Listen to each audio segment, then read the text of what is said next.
Hello à tous, aujourd'hui petite vidéo concernant la consommation d'huile de la CBR, donc ça va être la suite de la vidéo que j'avais fait déjà dessus il y a quelques mois. Et donc je l'ai acheté en septembre 2025, aujourd'hui on est en juillet 2026.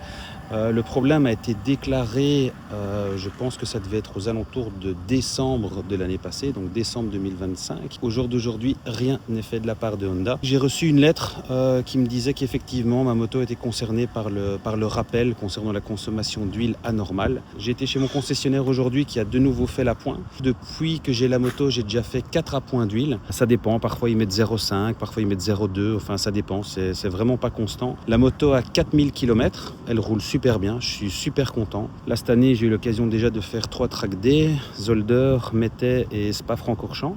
Donc franchement la moto fonctionne du tonnerre, c'est un vrai régal. Apparemment donc Honda a déjà commencé à changer les pistons, chemises et culasses des modèles mais qui ne sont pas encore vendus. Ils ont changé les modèles qui sont en vente, donc les modèles neufs et après ils changeront les modèles qui sont en circulation. Donc bon voilà, perso je trouve pas ça très commercial de la part d'Honda de faire patienter ceux qui ont déjà acheté la moto et les motos qui roulent.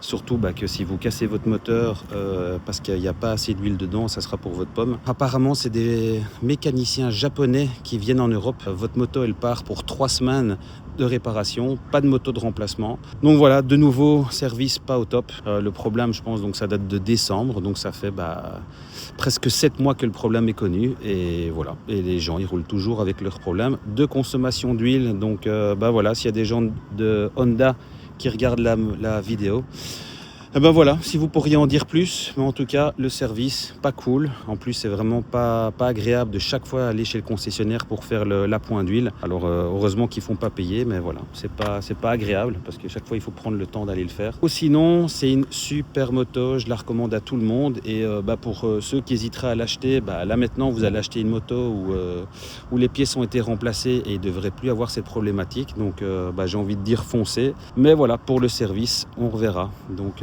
voilà, si vous avez des questions, n'hésitez pas en commentaire ou alors si vous avez le problème, dites, je sais pas, si en France, en Suisse, ça avance peut-être plus vite qu'ici en Belgique. Moi, je vous souhaite une belle journée à tous. Ciao, soyez prudents.